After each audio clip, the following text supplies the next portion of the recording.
Ya, latihan ini tadi saya menyisipkan latihan taktikal flat back 4 karena tanggal 28 kita sudah harus ada uji coba kan. Jadi saya sudah mulai pelan-pelan, selain latihan peningkatan kondisi fisik, saya melatih terutama tadi di pemain belakang, step by step, depan belakang, ke tengah, baru ke depan. Coach, pemain lokal udah lengkap atau seperti apa? Pemain lokal sudah lengkap, tinggal satu yang belum datang, mudah-mudahan nanti bisa cepat datang. Pemain asing saya sudah komunikasi semua, ada yang datang tanggal 18, ada yang tanggal 25 dan awal Juni datang. Untuk satu itu Rizwan tadi? Kenapa? Rizwan masih ini? Rizwan kan sudah datang. Sudah datang. Coach, terkait pemain asing 5+1, apakah masih ada program untuk pemain asing lagi? Pemain asing kita yang 5 sudah oke, semua udah deal, tinggal satu yang tadi sudah saya bicarakan sama Pak Manajer dan saya minta untuk maksimal 6 ya, karena yang pertama kita target juara, yang kedua semua tim juga pasti memanfaatkan 6 pemain asing.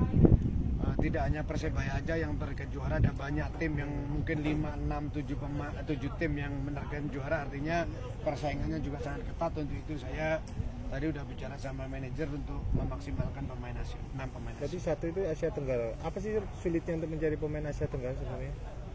Sebenarnya kita sudah ada orangnya, pemainnya sudah ada, tinggal ya nanti coba ditanyakan ke Pak Manajer aja, karena kalau masalah negosiasi, masalah perekrutan, tugas saya kan hanya merekomendasikan, nanti manajer dan manajemen yang akan merealisasikan kan seperti itu. Udah saya rekomendasikan ke siapa pemain tersebut. Kalau posisi kiper, Coach, apakah masih akan merekrut pemain baru? Sepertinya kayaknya yang cukup ya kiper ya. Coach Benny sebenarnya cukup dengan sekarang yang kelihatan nanti 5 sama Nando. Memang ada satu anak Trenggalek yang kemarin nemu masih ikut latihan di sini. Kan ada regulasi baru, pemain di bawah 25 tahun 45 menit itu gimana, Coach? Kan pemain 21 tahun ya. Oh, 21.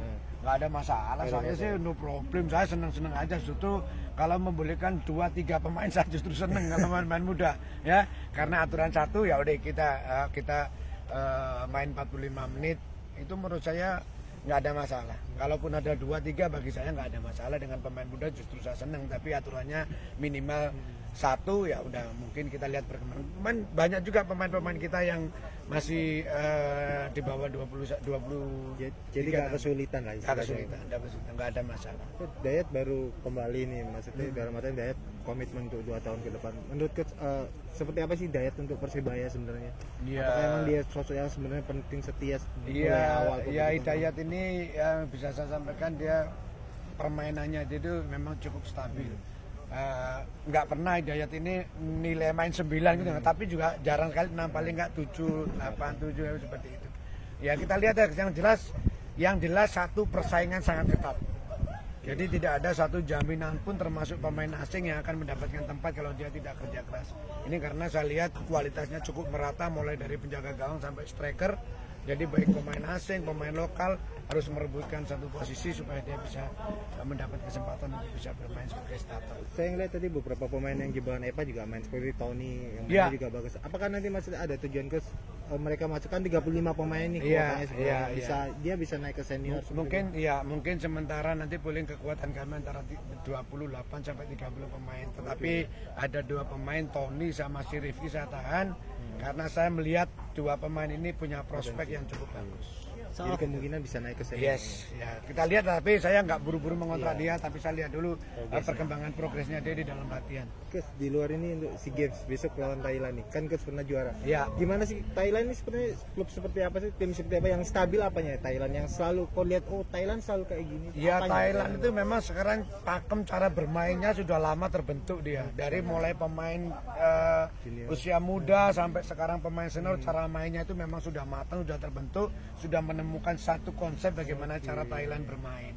Nah, tetapi di dalam final besok saya harus mengingatkan kepada seluruh pemain, tidak boleh ada pikiran bahwa historis sejarah atau pertemuan kita banyak kali itu sudah nggak ada.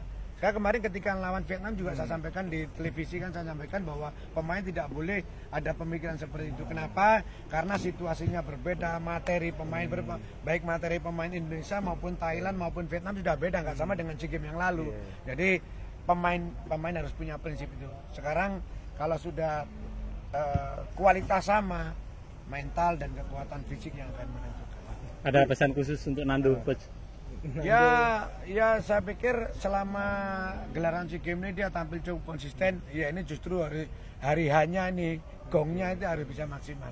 Menurut ke siapa pemain kunci timnas? Maksudnya kita prediksi. Kalau saya sih ngelihat kemarin timnas lebih mendepankan ada kolektivitas. Meskipun Marcel punya pengalaman di Eropa, tetapi saya lihat kolektivitas lebih kuat. Coach, terakhir terkait format kompetisi yang baru ini nanti. Nggak ada masalah, saya seneng aja. Jadi ada 4 tim yang punya kesempatan untuk juara kan. Menurut saya memang pertandingan lebih banyak. Mungkin sekitar 37 pemain kali. 37 pertandingan kan, pertama 34. Ada 2 kali main 36.